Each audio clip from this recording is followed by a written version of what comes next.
কানাডায় রথযাত্রা উপলক্ষে জগন্নাথ দেবের দর্শন পেলাম।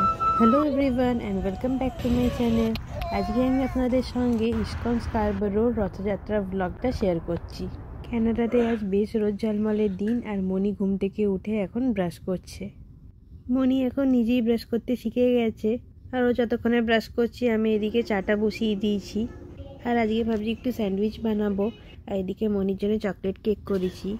তারপর স্যান্ডউইচ খেয়ে একটু সবজি নেওয়ার জন্য চলে এসেছি ওয়ালমার্ট।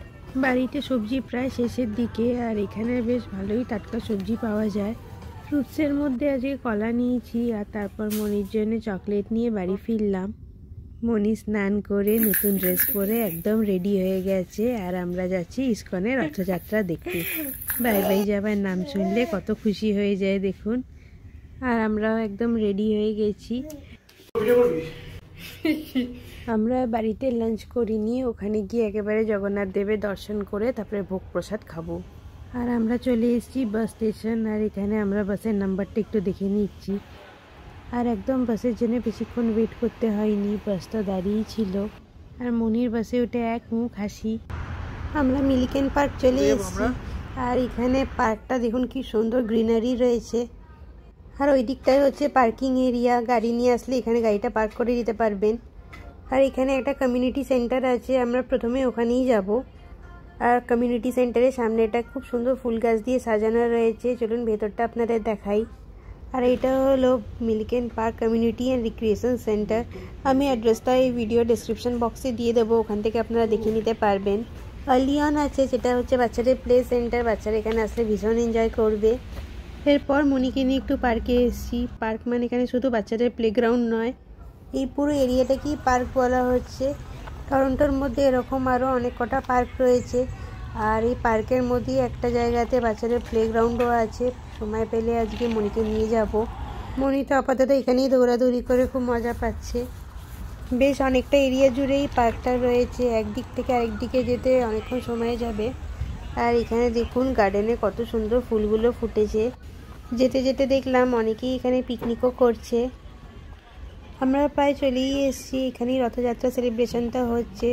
আর প্লেগ্রাউন্ডের কথা বলছিলাম না, এদিকটায় প্লেগ্রাউন্ডটা রয়েছে, দেখুন কত বাচ্চারা এখানে খেলা করছে, আর এদিকে পিকনিকও হচ্ছে।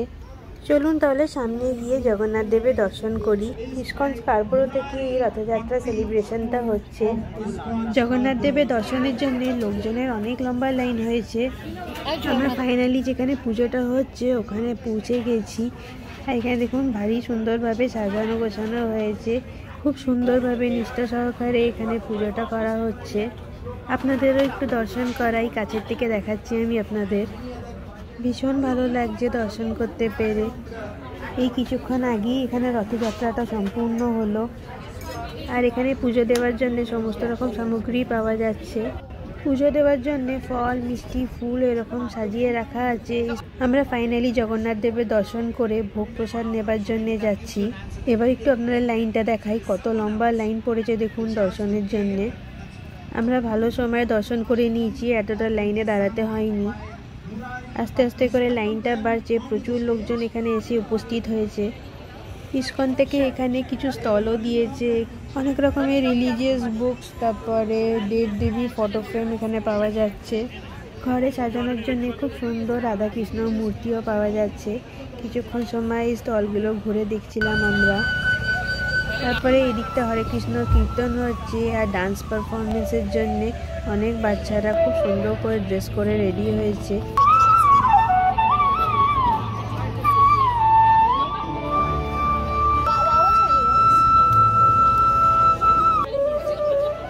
ছোট ছোট বাচ্চারা এখানে খুব সুন্দর গান এবং নাচের প্রোগ্রাম করছে।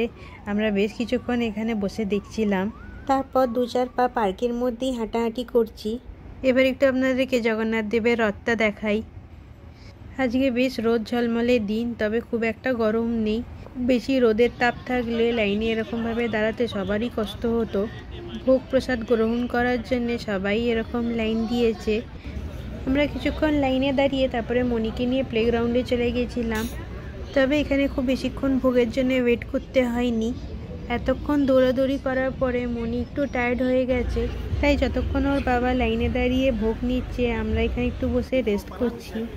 অনেকজনে মিলে ভোগ ডিস্ট্রিবিউট করছিল, তো তাড়াতাড়ি প্রসাদ পেয়ে গেছি। ভোগ বিতরণটা এখানে খুব সুন্দরভাবে অর্গানাইজ করেছে।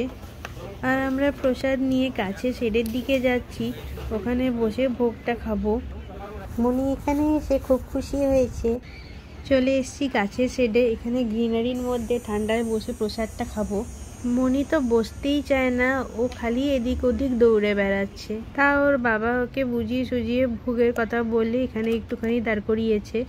ভোগেতে ভেজ ফ্রাইড রাইস, কাবুলি চানা মশালা আর শাকের একরকম সবজি, নিমকি আর ঘিয়ের হালুয়া ছিল। মনি একটু নিমকি আর হালুয়াটা খাচ্ছে, আর আমরাও খুব ভালো মতন এখানে প্রসাদটা বসে খেলাম। মনি এখন আসলে এতই খেলার মুডে রয়েছে যে খেতেই চাইছে না।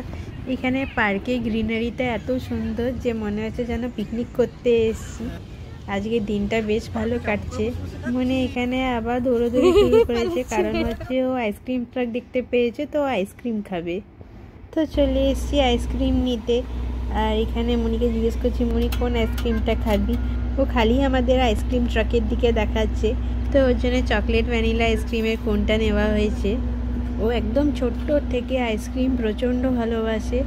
আমি প্রথমে একটু ভয়ই পাচ্ছিলাম, গরম ঠান্ডা হয়ে যাবে, রোদ আছে তো। তারপর ওর বাবা বললো না, কিনে দিই, বাচ্চাটা খেতে চাইছে। তো যাই হোক, আইসক্রিম খেয়ে খুব খুশি আমার মেয়ে। এবার আমরা বাস স্টপের কাছে চলে এসেছি, বাড়ি ফিরে দেখা হচ্ছে আপনাদের সাথে। বাড়ি চলে এসেছি, আর মনিকে দেখুন এত কিছু খেলা থাকতেও কার সিটে বসে ম্যাগির প্যাকেট নিয়ে খেলা করছে। 2 মিনিটে পুরো টয়েস রুমে ছড়িয়ে দেয়, আর তারপরে খেলা করে অন্য কিছু নিয়ে। যতক্ষণে মনি খেলা করছে এইসব নিয়ে, আমি ডিনারটা একটু রেডি করিনি বলতে আজকে কেনা খাবারই রয়েছে। বাড়ি ফেরার সময় আমাদের অ্যাপার্টমেন্টের পাশেই একটা রেস্টুরেন্ট আছে, ওখানে হায়দ্রাবাদি ফুড খুব ভালো বানায়। ওখান থেকেই নান আর পনির কোফতাটা নিলাম। খাবারটা একদম গরম রয়েছে, তাই তাড়াতাড়ি এটাই রাতে ডিনার করে নেব। এরকমভাবেই আজকের দিনটা কাটলো। ব্লগটা ভালো লাগলে চ্যানেলটা সাবস্ক্রাইব করবেন।